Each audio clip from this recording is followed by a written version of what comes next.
ओम शांति। आज हम सुनेंगे मीठे बाबा की साकार महावाक्य 15 मई 2021। मीठे बच्चे, तुम यहाँ आए हो किस लिए? सेल्फ रियलाइज करने। तुम अपने को आत्मा समझ परमात्मा बाप से सुनो, देही अभिमानी रहने का अभ्यास करो। प्रश्न: कई बार बच्चों से कोई पूछते हैं कि तुमने आत्मा का साक्षात्कार किया है, तो तुम उन्हें कौन सा उत्तर दो? तो बाबा कहते, बच्चे उनको बोलो, हाँ, हमने आत्मा का साक्षात्कार किया है। आत्मा ज्योति बिंदु है। आत्मा में ही अच्छे व बुरे संस्कार है। आत्मा की सारी नॉलेज अभी हमें मिली है। जब तक आत्मा का साक्षात्कार नहीं किया था, तब तक देह अभिमानी थे। अभी हमें परमात्मा द्वारा गॉड रियलाइजेशन और सेल्फ रियलाइजेशन हुआ है। आज की मुरली का गीत है, न वह हमसे जुदा होंगे, न उल्फत दिल से निकलेगी। ओम शांति। मीठे मीठे रूहानी बच्चों ने यह गीत सुना। रूहानी बच्चे कहते हैं शरीर द्वारा, ऐसे कोई कभी नहीं कहेंगे कि हम मर मिटेंगे साधु संतों के ऊपर। बच्चे जानते हैं हमको उनके साथ जाना है। यह शरीर छोड़ देना है। इसलिए कहते हैं कि यह शरीर छोड़ करके हम चले जाएंगे बाप के पास। कहते हैं कि हम शरीर छोड़ जाएंगे बाप के साथ। तो बाबा कहते कि बाप आए ही हैं तुम बच्चों को अपने साथ ले जाने के लिए। ये बहुत समझ की बात है। बच्चे बुलाते हैं, हम पतितों को आकर पावन बनाओ। फिर क्या करूं? अच्छा, यहाँ तो नहीं छोड़ जाएंगे। यह सारी दुनिया पतित है। इस पतित दुनिया से पावन दुनिया में ले जाने के लिए बाप आए हैं। हम आत्माओं को साथ ले जाएंगे। यह सारी दुनिया विशेष है। यह भी तुम जानते हो। तुम किसको विकारी पतित कहेंगे तो भी बिगड़ पड़ेंगे। मनुष्यों को समझाना बड़ा युक्ति से है। महिमा करनी है एक बाप की। अभी तुम बच्चों को नॉलेज मिली है, बड़ी समझ से बात करनी है। कहाँ देखते हो प्रश्न उत्तर करते हैं, तो बोलो हम अभी कच्चे हैं। बड़ी बहन आकर रेस्पॉन्ड देगी। बाबा अक्सर यही समझाते ना कि जब हमसे नहीं बनता है कोई प्रश्न का ठीक से उत्तर देते, तो बोलो हम अभी सीख रहे हैं, पढ़ रहे हैं, हमसे बड़ी बहन आकर के उत्तर देगी और आपकी बात का रिस्पॉन्ड करेगी। और तुम कहते हो शिव बाबा समझाते हैं। भगवानुवाच मनुष्य सब पतित है। पतित तो भगवान हो नहीं सकता। पतित पावन को बुलाते हैं क्योंकि पतित है। देहधारियों को भगवान नहीं कह सकते। भगवान निराकार शिव को कहा जाता है। शिव के मंदिर भी बहुत है। पहले पहले जब एक बात को समझ लेवे तब ठहर सकेंगे। पहले पहले बताओ कि शिव भगवानुवाच शिव बाबा कहते हैं कि मामे कम याद करो। उनको अपना शरीर है नहीं। ब्रह्मा विष्णु शंकर को भी अपना सूक्ष्म शरीर है। देखने में आता है। यह तो देखने में नहीं आता। उनको कहा ही जाता है परम पिता परमात्मा। तुम भी कहेंगे हम आत्मा एक शरीर छोड़ दूसरा लेती है। बाबा कहते कि तुम भी कहेंगे कि हम आत्मा एक शरीर छोड़ दूसरा लेता हूं। तुमने अपनी आत्मा का साक्षात्कार किया है। भक्ति मार्ग में साक्षात्कार के लिए नौधा भक्ति करते हैं, परंतु भक्ति करने वालों ने कब साक्षात्कार नहीं किया है। वह क्या चीज है यह बिल्कुल नहीं जानते हैं। सिर्फ कहते हैं वह निराकार है। बातचीत तो आत्मा करती है। संस्कार भी आत्मा में रहते हैं। आत्मा निकल जाती है तो न आत्मा न शरीर बात कर सकते हैं। आत्मा बगैर शरीर कुछ कर न सके।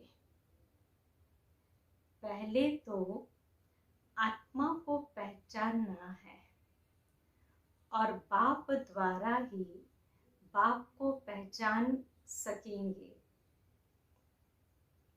आत्मा को परमपिता परमात्मा का साक्षात्कार कैसे हो सकता है जबकि अपने को ही नहीं जाना। जबकि अपने को ही नहीं जान यह देख सकती। भल कहते हैं चमकता है एक अजब सितारा, परंतु यह किसको पता नहीं है कि आत्मा में 84 जन्मों का पाठ मूंढा हुआ है। मनुष्य बिल्कुल देह अभिमानी रहते हैं। अब बाप कहते हैं देही अभिमानी बनो। अपने को आत्मा समझ फिर मेरे द्वारा सुनो।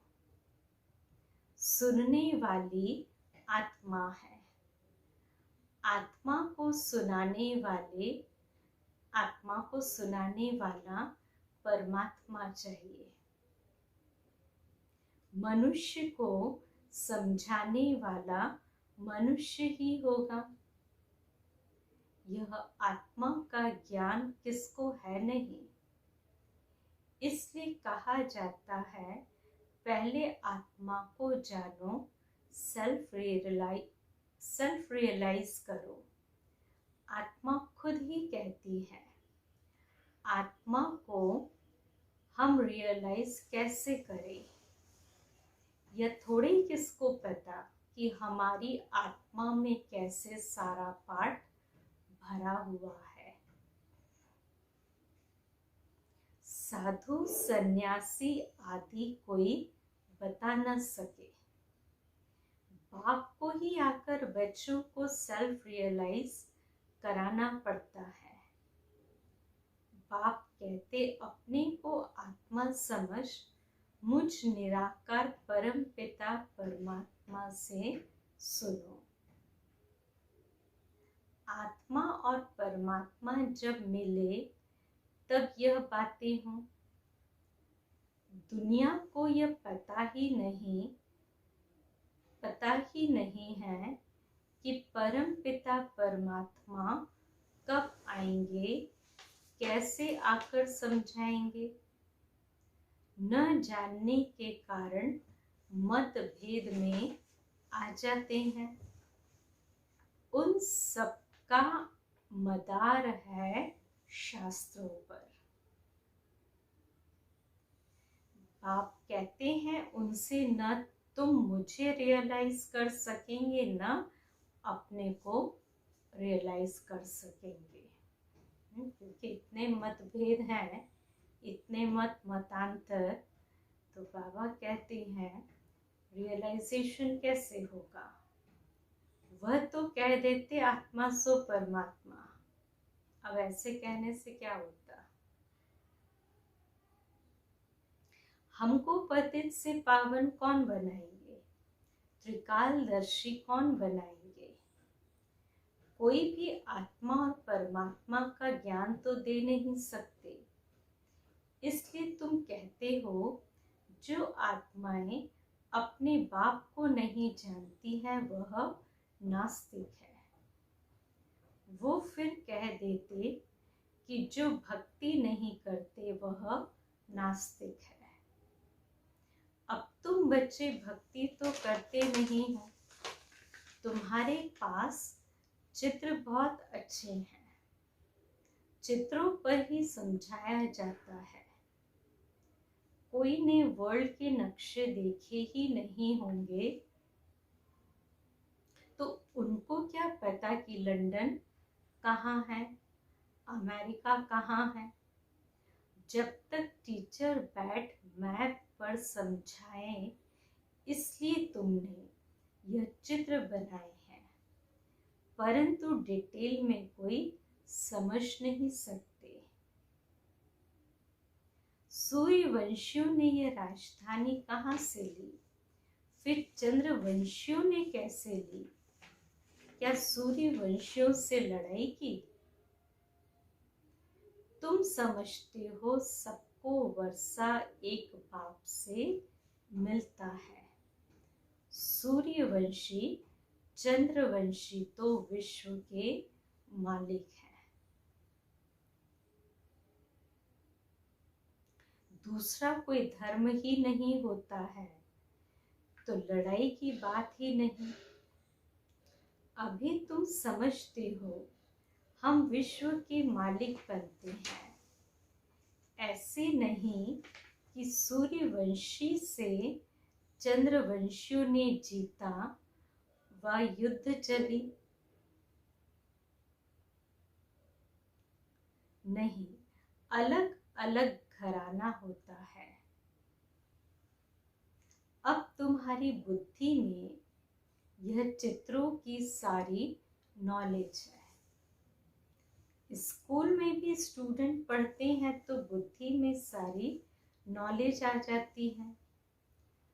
छोटे बच्चों को किताब में दिखाया जाता है कि यह हाथी है, यह फलाना है। अब तुम इस ड्रामा को जान गए हो। यह सारा चक्र बुद्धि में है।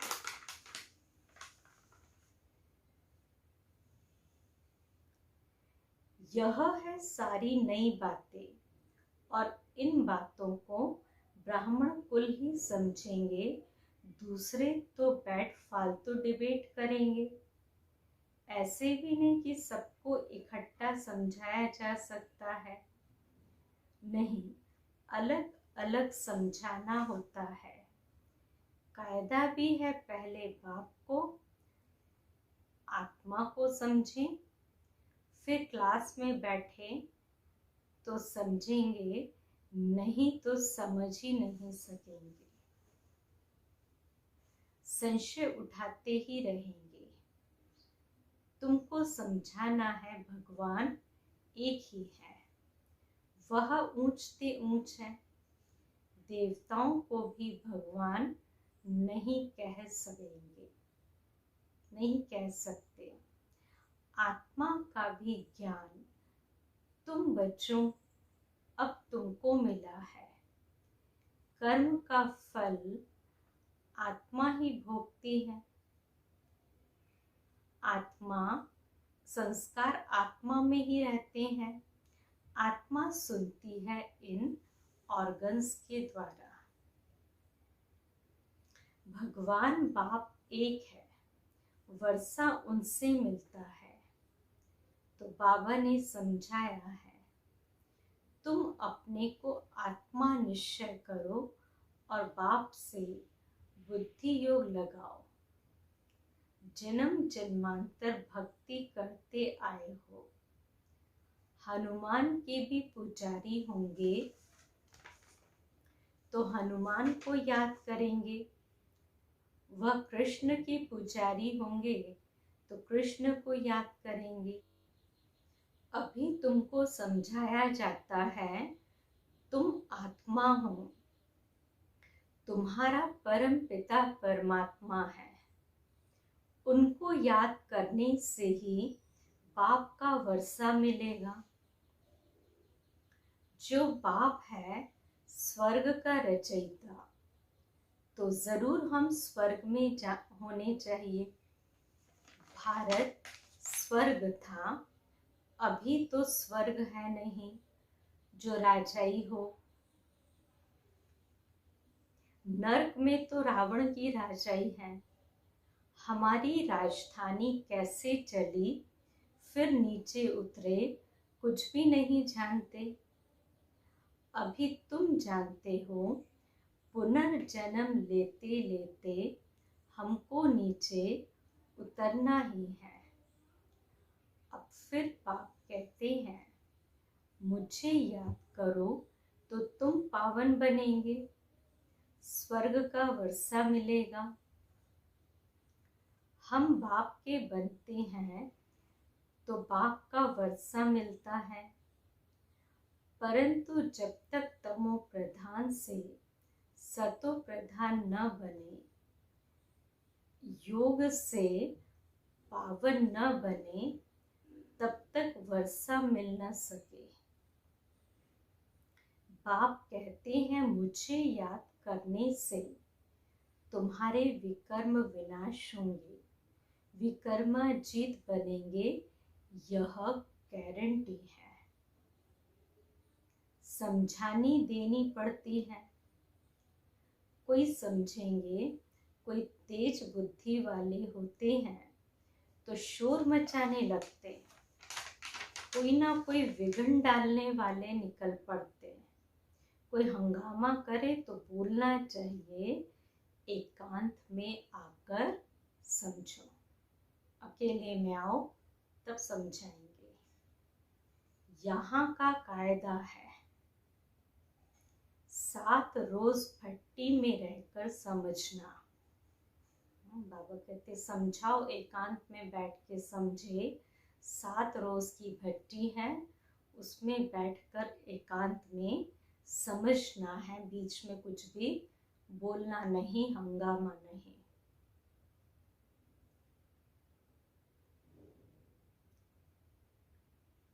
क्योंकि ये ज्ञान नया होने कारण मनुष्य मूंझते हैं। कोई भी पहले नया सेंटर खुलता है तो उसमें होशियार होने चाहिए, जो सबको समझा सके। भगवान तो सबका एक है, सब आत्माएं भाई भाई है। परमात्मा सबका बाप है। पुकारते हैं, पतित पावन आओ, तो जरूर वह पावन है, वह कभी पतित होते नहीं। तो बाप ही आकर पतितों को पावन बनाएंगे। सतयुग में सब है पावन। वह कभी पतित होते नहीं। बाप ही आकर पतितों को पावन बनाएंगे। सतयुग में सब है पावन और कलयुग में सब है पतित। पतित बहुत होते हैं, पावन थोड़े होते हैं। सतयुग में सब तो नहीं जाएंगे। जो पतित से पावन बनते हैं वही पावन दुनिया में जाते हैं। बाकी सब निर्वाण की दुनिया में चले जाएंगे, अर्थात परम धाम घर चले जाएंगे। यह भी जानते हैं सारी दुनिया आकर मत नहीं लेगी। यह मुश्किल है जो तुम सारी दुनिया को मत दो। अभी सबकी कयामत का समय है।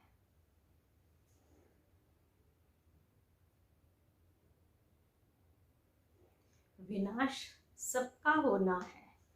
समझाने की बड़ी युक्ति चाहिए। जो शांति से बैठकर सुने, डिस्टरबेंस न करे। पहले पहले तो बाप का परिचय देना है। शिव बाबा ही परम पिता परम, शिव बाबा ही पतित पावन ठहरा, वही समझाते हैं। गीता में भी अक्षर मशहूर है। पतित पावन बाप ही कहते हैं कि मुझे याद करो तो तुम्हारे विकर्म विनाश होंगे। गीता से ही यह अक्षर ताल्लुक रखते हैं। शिव बाबा ने कहा है, मुझे याद करो, मैं सर्वशक्तिमान पतित पावन हूँ। गीता ज्ञान दाता, ज्ञान का सागर हूँ। गीता के अक्षर तो है ना। सिर्फ वह कह देते हैं कि कृष्ण भगवानुवाच। तुम कहते हो कि शिव भगवानुवाच। भगवान निराकार है, वह कभी पुनर्जन्म में नहीं आते हैं। अलौकिक दिव्य जन्म लेते हैं। तो खुद ही समझाते हैं, मैं साधारण बूढ़े तन में आता हूँ, जिसको ही भागीरथ कहते हैं। अव्यक्त फरिश्त, जिसको ही भागीरथ कहते हैं, ब्रह्मा द्वारा ही रचना रचते हैं, तो मनुष्य का नाम रखा जाता है। व्यक्त ब्रह्मा से फिर पावन अव्यक्त फरिश्ता बन जाते हैं। बाप आते ही हैं पतितों को पावन बनाने लिए। तो जरूर फिर पतित दुनिया, पतित शरीर में आएंगे। यह है डिटेल की समझानी। पहले तो समझाना चाहिए। भगवान कहते हैं कि कल्प पहले मुआफिक मुझे याद करो तो तुम्हारे विकर्म विनाश नहीं होंगे। बाबा कहते हैं, भगवान कहते कल्प पहले मुआफिक मुझे याद करो तो तुम्हारे विकर्म विनाश होंगे। पतित से पावन बना। गाते भी हैं, हे पतित पावन आओ। गंगा तो है ही, तुम पुकारते हो तो जरूर कहाँ से आएंगे। पतित पावन आते हैं पतित से पावन बनाने का पाठ बजाने। तो बाप कहते हैं, तुम पावन थे, फिर तुम्हारे में खाद पड़ी, वह योग बल से ही निकलेगी।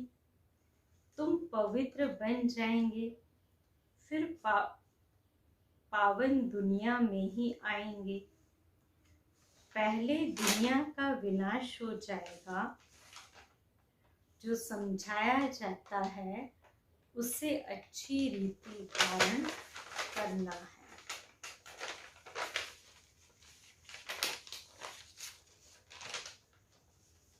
हमें तो सिर्फ ऊंचते ऊंच बाप की महिमा करते हैं।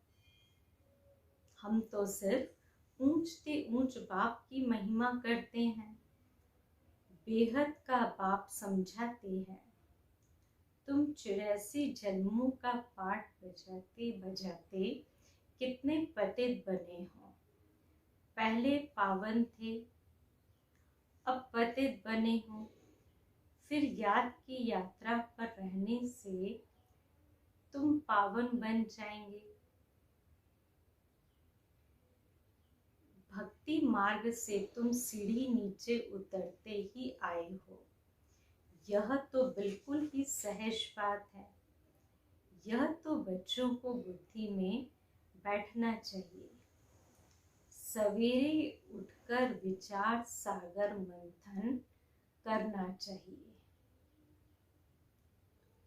जो भी आए उनको समझाना है। मुरली की मुख्य पॉइंट्स नोट कर देनी चाहिए। तो फिर बाबा कहते नोट कर लेनी चाहिए, फिर रिपीट करनी चाहिए तो दिल पर पक्का हो जाएगा। पहली पहली मुख्य बात है बाप को याद करना। बाप ही कहते हैं मन मना भव। मुझे याद करो तो विकर्म विनाश होंगे। अब करो ना करो तुम्हारी मर्जी। बाप का फरमान तो मिला हुआ है। पावन दुनिया में चलना है तो भक्ति पुरानी दुनिया में,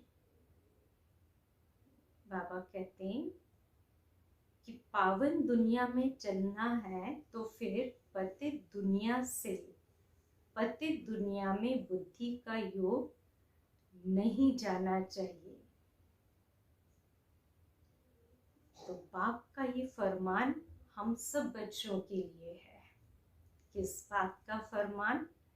कि पावन दुनिया में चलना है तो योग यहाँ की दुनिया से अब हट जाए। विकार में नहीं जाना। समझानी तो बहुत मिलती रहती है।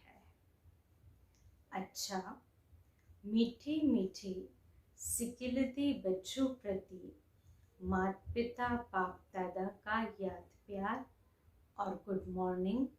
रूहानी बाप की रूहानी बच्चों को नमस्ते।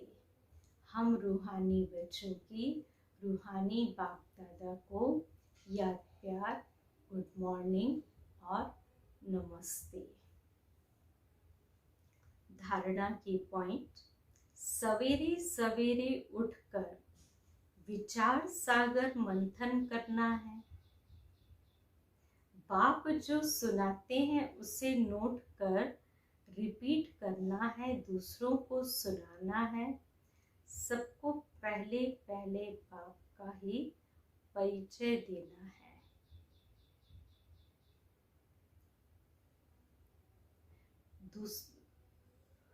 दूसरी पॉइंट, पावन दुनिया में चलने के लिए इस पतित दुनिया से बुद्धि योग निकाल देना है।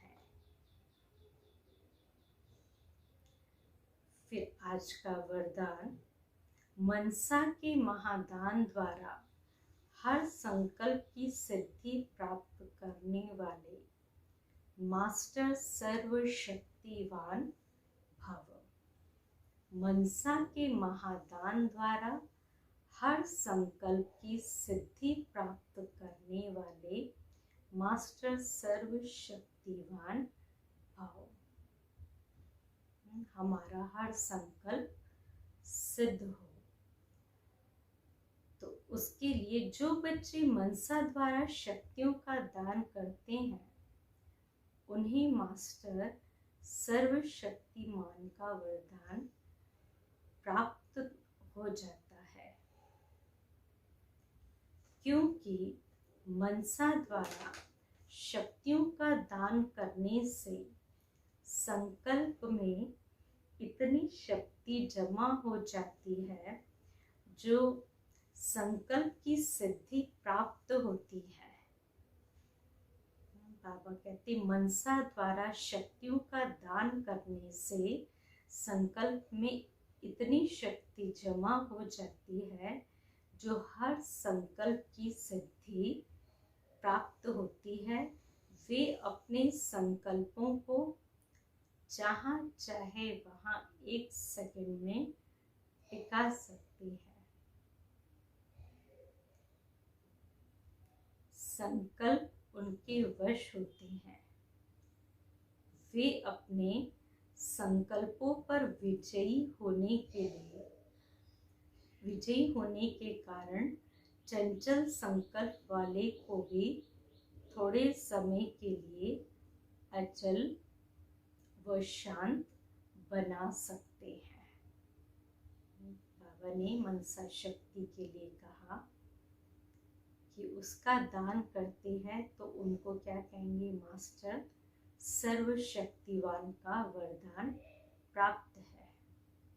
क्योंकि मनसा द्वारा शक्तियों का दान करने से संकल्प में इतनी शक्ति जमा हो जाती जो हर एक संकल्प सिद्ध होता है और वे अपने संकल्पों को जहाँ चाहे वहाँ 1 सेकंड में टिका सकते हैं।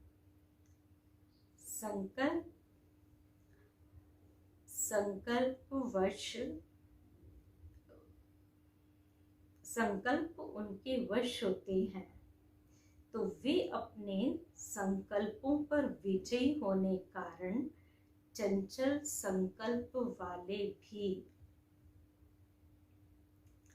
थोड़े समय के लिए अचल व शांत बना सकते हैं।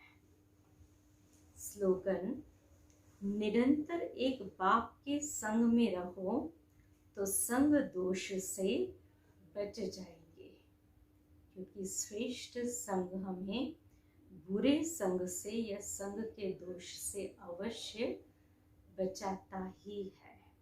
इसलिए निरंतर एक बाबा के संग में रहना है। आज के अव्यक्त इशारे की पॉइंट है, 15 तारीख है। योग का प्रयोग करने के लिए दृष्टि वृत्ति में भी पवित्रता को और अंडरलाइन करो।